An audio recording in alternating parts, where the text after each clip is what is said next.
panalangin at pagsamo ng bayan mo.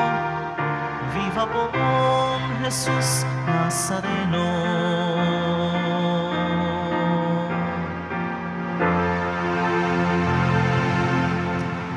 Simulan natin ang ating pagdiriwang sa ngalan ng Ama at ng Anak at ng Espiritu Santo. Amen. Ang pagpapala ng ating Panginoong Hesukristo, ang pag-ibig ng Diyos Ama, at ang pakikipagkaisa ng Espiritu Santo naway sumainyong lahat. At sumaiyo rin.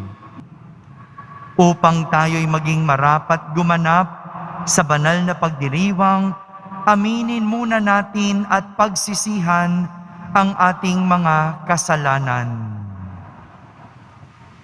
Inaamin ko sa makapangyarihang Diyos At sa inyo, mga kapatid, na luba akong nagkasala sa isip, salita at sa gawa, at sa aking pagkukulang, kaya'y sinasamo ko sa mahal na Birheng Maria, sa lahat ng mga anghel at mga banal, at sa inyo, mga kapatid, na ako'y panalangin sa Panginoong ating Diyos.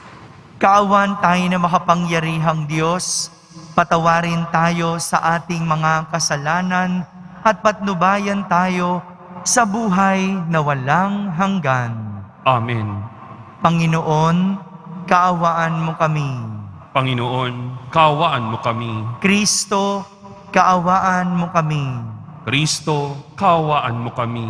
Panginoon, kaawaan mo kami. Panginoon, kaawaan mo kami. Manalangin tayo. Ama naming makapangyarihan, pinili mo ang mahihina sa turing ng sanlibutan upang hiyain ang mapagmalaking malalakas. Ngayong aming ipinagdiriwang ang pagsilang sa kalangitan ng iyong martir na si Santa Agnes. Kami naway pagbigyan mong makasunod sa pagiging matatag sa pananampalataya ayon sa ipinamalas niya sa pamamagitan ni Jesucristo kasama ng Espiritu Santo magpa sa walang hanggan. Amen. Pagbasa mula sa unang aklat ni Samuel. Noong mga araw na iyon, pumili si Saul ng 3,000 Israelita at isinama sa paghahanap kay David sa bundok ng mailap na kambing. Nang matapat sila sa isang kulungan ng tupa sa tabi ng daan, nanabi siya na sa may bunganga ng kuweba sa tapat ng kulungan. Samantala, sina David ay nagtatago sa loob ng kuwebang iyon. Sinabi kay David ng kanyang mga tauhan, "Ito na marahil ang katuparan ng salita ng Panginoon na ibibigay ko sa iyo ang iyong kaaway at maaari mong gawin sa kanya ang gusto mo." Palihim na lumapit si David at pinutol ang laylayan ng kasuotan ni Saul. Nang magawa niya ito, siya'y inusig ng kanyang budhi pagkat para na niyang nilapastangan ang hari. Sinabi niya sa kanyang mga tauhan, "Huwag nawang itulot ng Panginoon na lapastanganin ko ang hari na kanyang hinirang." At napakiusapan niya ang kanyang mga kasama na huwag galawin si Saul. Ito na may nagtindig na at nagpatuloy ng kanyang lakad. Nang malayo-layo na si Saul, lumabas ng kuweba si David at humiyaw, "Mahal kong hari." Nang lumingon si Saul, buong paggalang na yumukod si David, sinabi niya, "Bakit po kayo naniwala sa nagsabi sa inyo na ibig ko kayong patayin? Pinatunayan ko ngayon na hindi totoo iyon. Nang kayo'y manabis sa may bunganga ng kuweba, ibig kayong patayin ng aking mga kasama. Ngunit hindi ako pumayag. Sinabi ko sa kanila na hindi ko maaaring pagbuhatan ng kamay ang aking hari pagkat siya'y hinirang ng Panginoon. Narito, Ama ko, ang kapiraso ng laylayan ng inyong balabal, kung ito'y napiraso ko sa inyong kasuotan. Magagawa ko ring patayin kayo noon kung gusto ko. Ito ang katunayan na hindi ko kayo gagawan ng masama kahit pinagpipilitan ninyo akong patayin. Ang Panginoon ang humatol sa atin. Siya ang bahala sa inyo, ngunit hindi ko kayo maaaring pagbuhatan ng kamay gaya ng ating kasabihan. Masamang tao lamang ang gumagawa ng masama, ngunit ako ay di maaaring magbuhat ng kamay sa inyo. Sino ako upang paghanapin ng hari? Ako'y tulad lamang ng isang patay na aso o kasinliit ng pulgas. Ang Panginoon ang umatol sa ating dalawa. Siya ang higit na nakaalam tungkol sa usaping ito. At siya ang magliligtas sa akin laban sa inyo. Pagkatapos magsalita ni David, sinabi ni Saul, David, anak ko, ikaw nga ba iyan? At siya'y nanangis. Sinabi pa ni Saul, higit kang mabuti kaysa akin. Sinusuklian mo ang mabuti, ang masamang ginagawa ko sa iyo. Ito'y pinatunayan mo ngayon, hindi mo ako pinaslang, bagamat maluwang mong magagawa. Bihira sa tao ang makagagawa ng ginawa mo. Ang pawalan pa ang kaaway na nasa ilalim na ng kanyang kapangyarihan. Pagpalain ka nawa ng Panginoon sa kabutihan mong ito sa akin. Ngayon alam kong ikaw ay magiging hari ng Israel at natitiyak kong mapapanatag ang bansang ito sa ilalim ng iyong pamamahala. Ang salita ng Diyos. Salamat sa Diyos.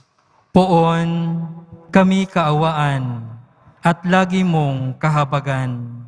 Poon kami kaawaan at lagi mong kahabagan. Mahabag ka, O aking Diyos, ikaw sana ay mahabag. Sa iyo lumalapit upang ako ay maligtas. Pagkat aking nasumpungan sa lilim ng iyong pakpak, ligtas ako sa panganib hanggang ito ay lumipas. Poon kami kaawaan at lagi mong kahabagan. Yaong aking tinatawag, ang Diyos sa kalangitan, ang Diyos na nagdulot ng lahat kong kailangan. Magmula sa kalangitan, diringgin ng aking hibik, ang lahat ng kaaway ko'y lubos niyang magagahis. Ang tapat niyang pagmamahal at matatag na pag-ibig, ihahayag ito ng Diyos sa aki, di ikakait. Poon kami kaawaan at lagi mong kahabagan. Ihayag mo sa itaas, O Diyos, ang kabantugat, dito naman sa daigdig ay iyong karangalan. Pag-ibig mong walang maliw ay abot sa kalangitan, nadarama sa itaas ang lubos mong katapatan. Poon kami kaawaan at lagi mong kahabagan.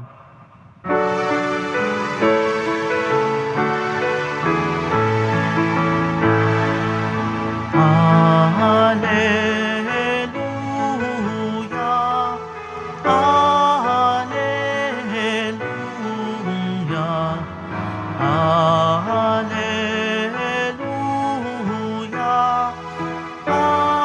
Alleluia.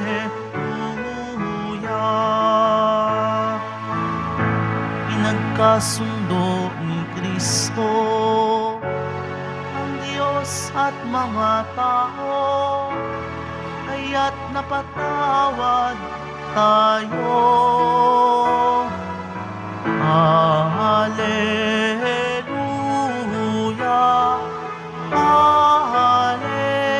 Alleluia, Alleluia, Alleluia.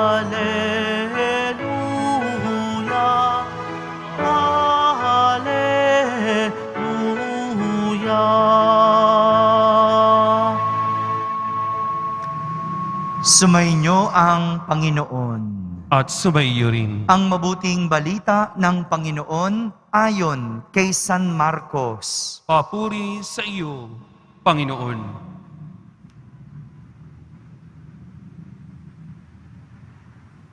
Noong panahong iyon, umahon si Jesus sa kaburulan kasama ang kanyang mga pinili.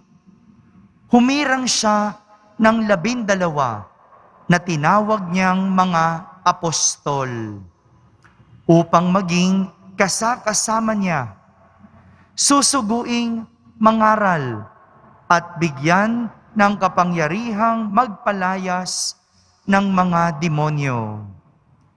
Ito ang 12 hinirang niya.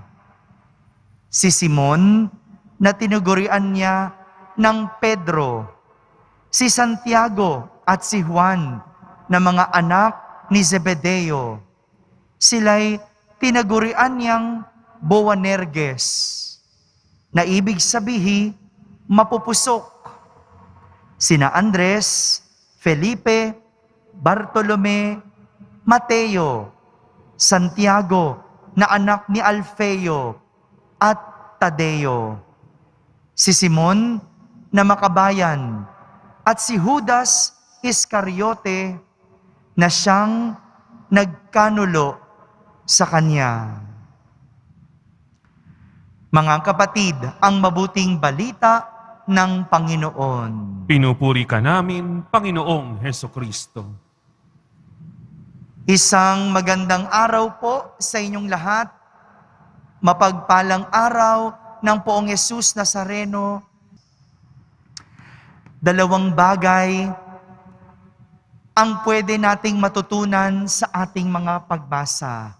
2 practical na bagay ang pwede nating gawin kapag may dumadating na pagkakataon. Simulan natin sa ating unang pagbasa. Narinig natin ang kwento ni Haring Saul at David. Araw-araw, unti-unti, pinapakilala sa atin ang 2 karakter na ito. At ngayon, sa ating ebanghelyo, nang dahil sa inggit ni Haring Saul kay David, nabuo ang hidwaan sa 2. Balikan muna natin, review lang tayo konti. Kahapon, yung kwento kung bakit nainggit itong si Haring Saul kay David. Kasi, libo-libo ang napatay ni Haring David. Samantalang si Haring Saul ang napatay libo-libo. Samantalang si David, 10,000. Yan, para malinaw, no? Mas marami ang napatay si David. At napatay pa niya, at natalo pa niya si Goliath. Kaya naman, nainggit, nagselos itong hari, sapagkat mas higit itong si David kaysa sa kanya. Kaya naman, sa inggit at selos ni Haring Saul kay David, ninais niyang ipapatay si David. Samantala, nang malaman ito ni David, hindi malayong sumama ang loob nito. Siyempre, no? Gusto kong unawain yung nararamdaman ni David. Yung wala kang ginagawang masama, pero merong nangaaway sa'yo. Wala kang ginagawang masama, pero pinagpaplanuhan kang patayin. Gusto kong unawain, parang sa mga panahon na yon, nakakasama ng loob. Hindi malayong, hindi magdamdam at maghimutok itong si David. Pero tingnan mo nga naman ang pagkakataon. Tingnan mo nga naman ang pagkakataon, ang tadhana, sapagkat sa paghahanap kay David, itong si Haring Saul, nakatulog sa isang kuweba. At doon, natagpuan siya ni David. Pwede nang gumanti itong si David. Pwede na niyang patayin itong si Saul. Pwede na niyang unahan ang hari sa kanyang masamang balak. Sabi nga ng mga kasamahan ni David, ito na ang katuparan ng sinasabi ng Panginoon.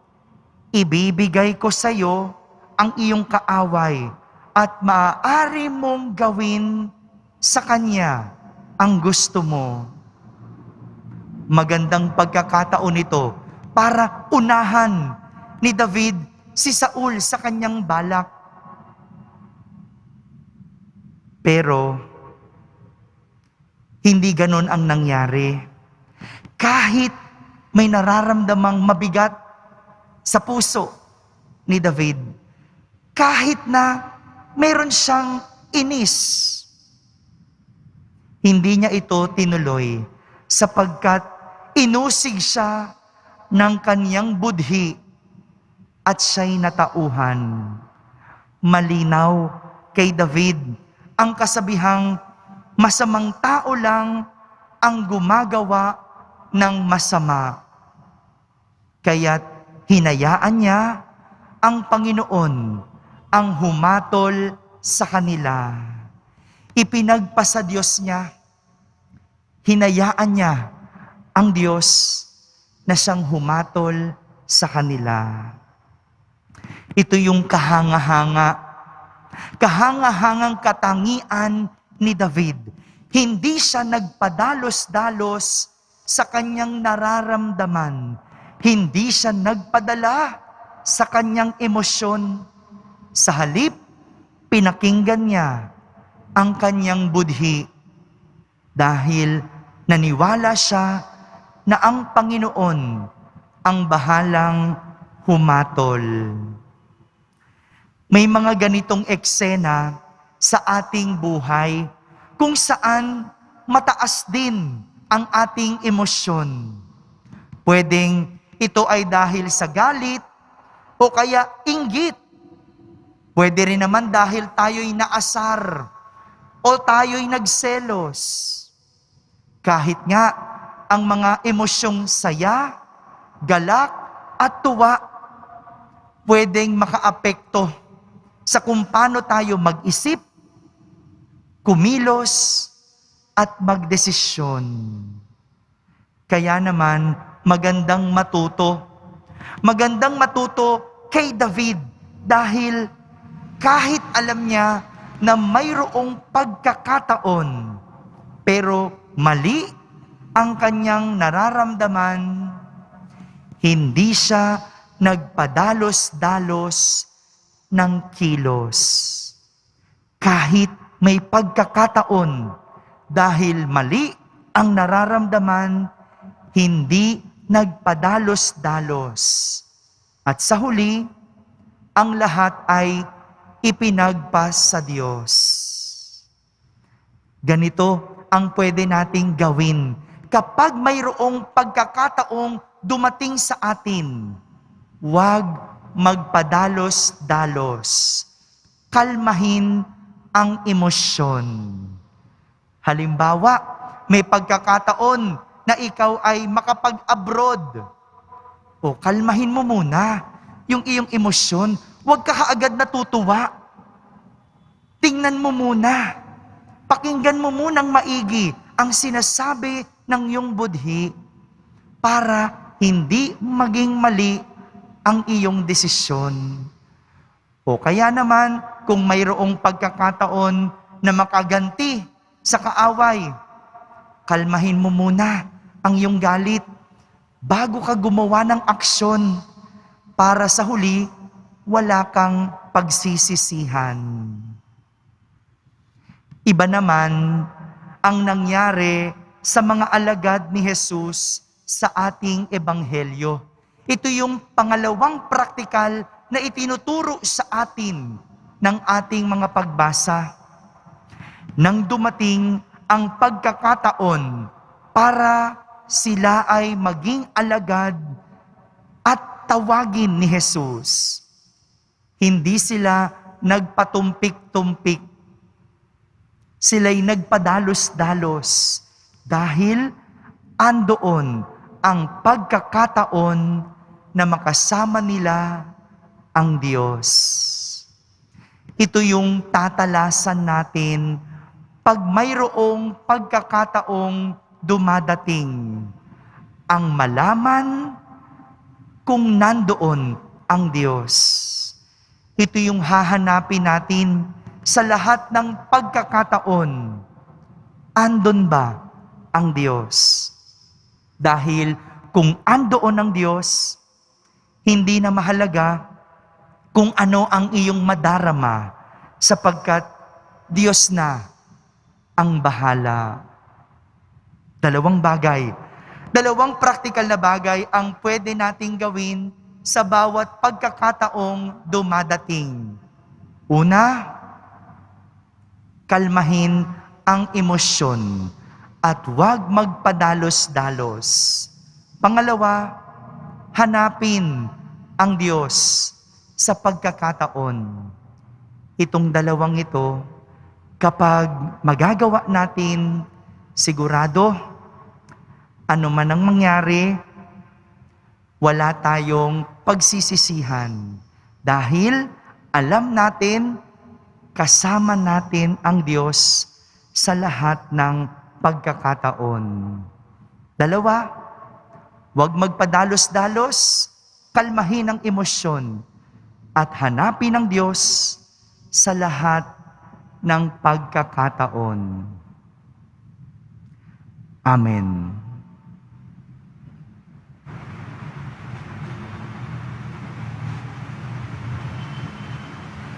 Minamahal kong mga kapatid, bilang banal na bayan na tinawag ng Diyos sa iba't ibang pamamaraan upang ipalaganap ang mabuting balita ng kanyang paghahari, tayo manalangin at ating sambitin. Panginoon, dinggin mo ang aming panalangin. Panginoon, dinggin mo ang aming panalangin. Ang mga tinawag sa simbahan na mamuno sa bayan ng Diyos, naway magkaroon ng tapang na ipalaganap ang Ebanghelyo ni Jesucristo. Manalangin tayo. Panginoon, dinggin mo ang aming panalangin. Ang mga naghahanap sa Diyos, naway matagpuan nila ang kaliwanagan at buong kaloobang tumugon sa paanyaya ng Diyos. Manalangin tayo. Panginoon, dinggin mo ang aming panalangin. Ang mga kabataan naway marinig at makilala nila ang tinig ni Kristo na tumatawag sa kanila sa buhay paglilingkod. Manalangin tayo.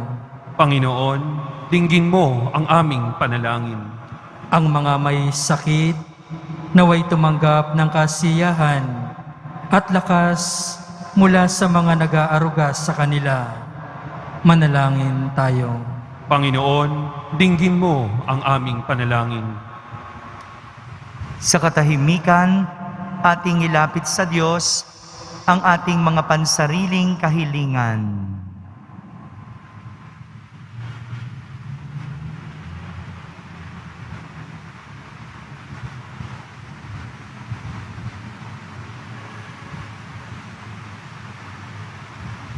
Manalangin tayo. Panginoon, dinggin mo ang aming panalangin. Diyos Ama sa langit, tinawag mo kami mula sa mga ordinaryong pagkakataon sa aming buhay. Hayaan mo na bigyan kami ng iyong espiritu ng lakas. Hinihiling namin ito sa pamamagitan ni Kristo na aming Panginoon. Amen.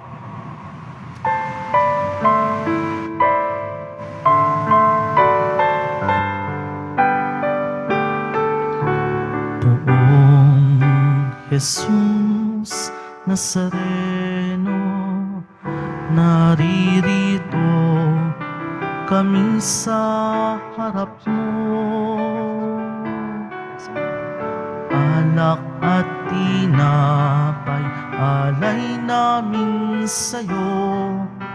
Mula sa tangkay ng ubas at butil ng trigo, upang maging dugo't katawan mo.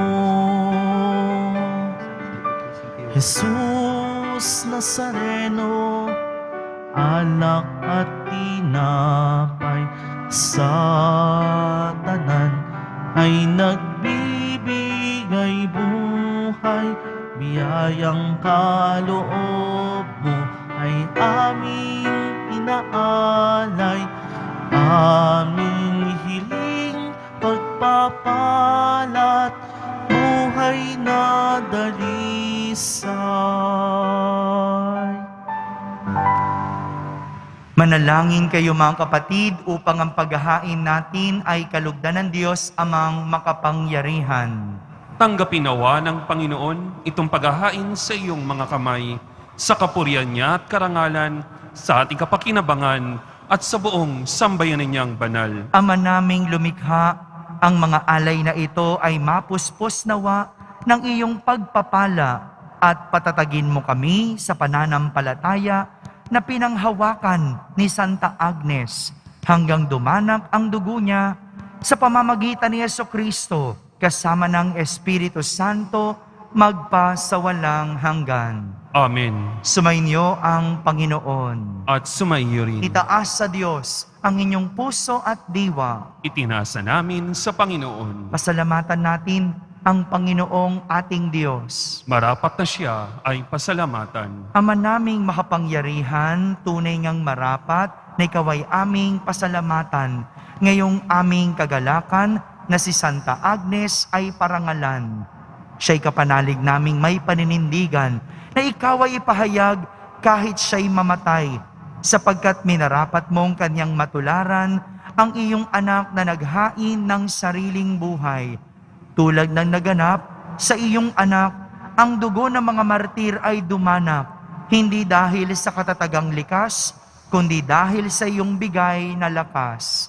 Kaya kaysa ng mga anghel na nagsisiawit ng papuri sa iyo nang walang humpay sa kalangitan, kami nagbubunyi sa iyong kadakilaan. Banal ka, Poong may kapal, banal ang iyong pangalan, banal ang iyong kaharian. Langit lupa'y nagpupugay sa iyong kadakilaan. Dinarakilan ng lahat ang naparito mong anak, na siyang nagmulat sa bulag, sa pilay ay nagpalakad at nakiramay sa lahat. Ama naming banal, ikaw ang bukal ng tanang kabanalan. Kaya't sa pamagitan ng iyong Espiritu, ay gawin mong banal ang mga kaloob na ito, upang para sa amin ay maging katawan at dugo ng aming Panginoong Hesukristo. Bago niya, pinagtiis ang kusang loob na maging handog, hinawakan niyang tinapay, pinasalamatan kanya, pinaghati-hati niya iyon, iniyabot sa kanyang mga lagad at sinabi, Tanggapin ninyong lahat ito at kanin. Ito ang aking katawan na inihahandog para sa inyo.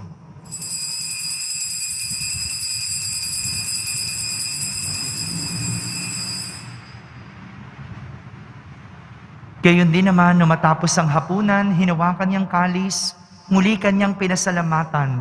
Iniabot niya ang kalis sa kanyang mga alagad at sinabi, "Tanggapin ninyong lahat ito at inumin. Ito ang kalis ng aking dugo, ng bago at walang hanggang tipan. Ang aking dugo na ibubuhos para sa inyo at para sa lahat sa ikapagpapatawad ng mga kasalanan. Gawin ninyo ito sa pag-alaala sa akin."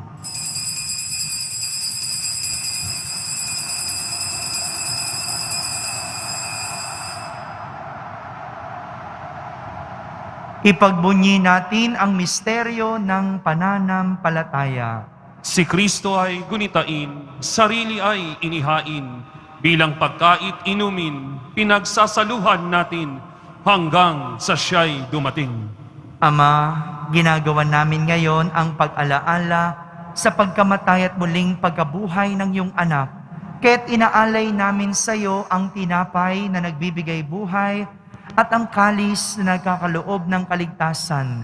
Kami nagpapasalamat dahil kami iyong minarapat na tumayo sa harap mo para maglingkod sa iyo. Isinasamo namin kaming magsasalo-salo sa katawan at dugo ni Kristo ay mabuklod sa pagkakaisa sa pamamagitan ng Espiritu Santo. Ama, lingapin mong yung simbahang laganap sa buong daigdig. Puspusin mo kami sa pag-ibig kaysa ni Francisco na aming Papa, ni Jose na aming Obispo at ng Tanang Kaparian. Alalahanin mo rin ang mga kapatid naming nahimlay, lalong-lalo na sina Ernesto, Conchita, Vicente, Conching, at si Carol, nang may pag-asang sila'y muling mabubuhay. Gayon din ang lahat ng mga pumanaw. Kaawan mo sila at patuloyin sa iyong kaliwanagan. Kaawan mo at pagindapating kaming lahat na makasalo sa iyong buhay na walang wakas. Kaisa na mahal na Birheng Maria na Ina ng Diyos, ng kabiyak ng puso niyang si San Jose, kaisa ng mga apostol ni San Juan Bautista, Santa Agnes, at ang lahat ng mga banal na namuhay dito sa daigdig ng kalugod-lugod sa iyo. May pagdiwang nawa namin ang pagpupuri sa kararangal mo sa pamamagitan ng iyong anak na aming Panginoong Hesukristo. Sa pamamagitan ni Kristo, kasama niya at sa Kanya, ang lahat ng parangal at papuri ay sa iyo, Diyos Amang makapangyarihan, kasama ng Espiritu Santo, magpa sa walang hanggan. Amen, amen, amen, amen. Sa tagubilin ng mga nakahagaling na utos at turo ni Jesus na Panginoon natin at Diyos, ipahayag natin ng lakas loob. Ama namin, sumasalangit ka. Sambahin ang ngalan mo, mapasa amin ang kaharian mo, sundin ang loob mo dito sa lupa para nang sa langit. Bigyan mo kami ngayon ng aming kakanin sa araw-araw at patawarin mo kami sa aming mga sala para nang pagpapatawad namin sa nagkakasala sa amin. At huwag mo kaming ipahintulot sa tukso at ihadya mo kami sa lahat ng masama. Hinihiling namin kami iadya sa lahat ng masama, pagkalooban ng kapayapaan araw-araw, iligtas sa kasalanan at ilayo sa lahat ng kapahamakan. Samantalang aming pinananabikan ang dakilang araw ng pagpapahayag ng tagapagligtas naming si Hesukristo. Sapagkat iyo ang kaharian at ang kapangyarihan at ang kapurihan magpakailanman. Amen. Panginoong Hesukristo, sinabi mo sa iyong mga apostol, kapayapaan ang iniiwan ko sa inyo. Ang aking kapayapaan ang ibinibigay ko sa inyo. Tunghayan mo ang aming pananampalataya at huwag ang aming pagkakasala. Pagkalooban mo kami ng kapayapaan at pagkakaisa ayon sa iyong kalooban, kasama ng Espiritu Santo, magpa sa walang hanggan. Amen. Ang kapayapaan ng Panginoon ay laging sumainyo. At sumaiyo rin. Magbigayan kayo ng kapayapaan sa isa't isa. Kapayapaan po para sa lahat.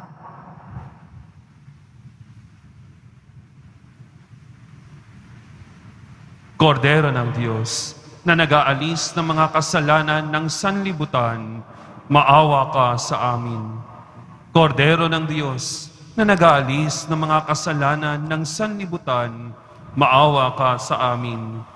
Kordero ng Diyos, na nag-aalis ng mga kasalanan ng sanlibutan, ipagkaloob mo sa amin ang kapayapaan.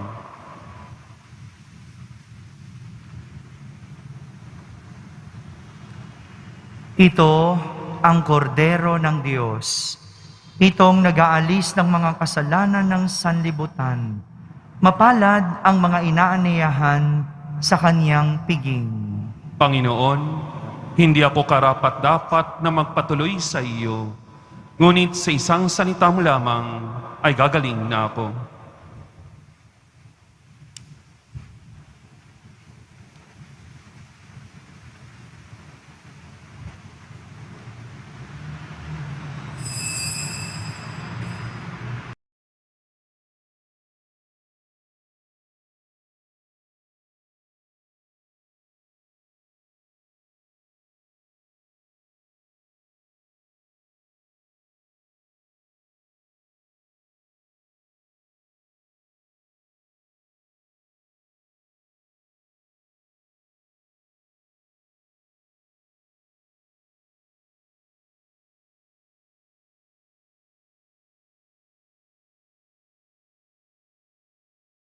Dalangin tayo.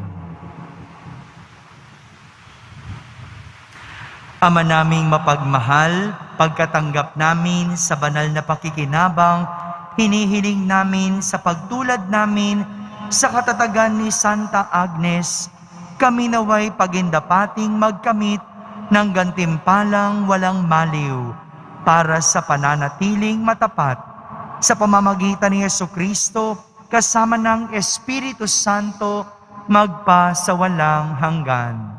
Amen. Inyo ang Panginoon. At sumaiyo rin. Pagbabasbas ng Poong Yesus Nazareno. Mahal na Poong Yesus Nazareno, inihayag mo sa pamamagitan ng krus ang walang maliw na pag-ibig ng Diyos sa sangkatauhan. Pakinggan mo ang kahilingan ng iyong angkan na nagsusumamo sa iyo. Makamtanawan nila ang inyong katugunan at tanggapin ang kasagutan na may utang na loob na tinatanaw. Basbasan din po ninyo ang lahat ng may karamdaman at nahihirapan sa pamamagitan ng bendisyon na ito, naway maalala nila ang mga pangako nila noon sa binyag na ikaw ang kanilang iibigin at pagdilingkuran bilang Panginoon magpa sa walang hanggan. Amen. At pagpalain kayo ng makapangyarihang Diyos, Ama, Anak, at Espiritu Santo. Amen. Tapos na po ang ating pagdiriwang, humayging taglay ang pag-ibig at kapayapaan ng Poong Yesus Nazareno. Salamat sa Diyos.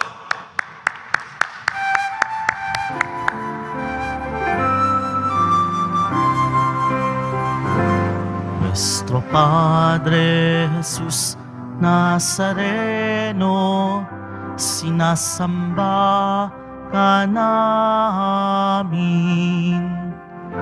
Pinipintuho ka namin.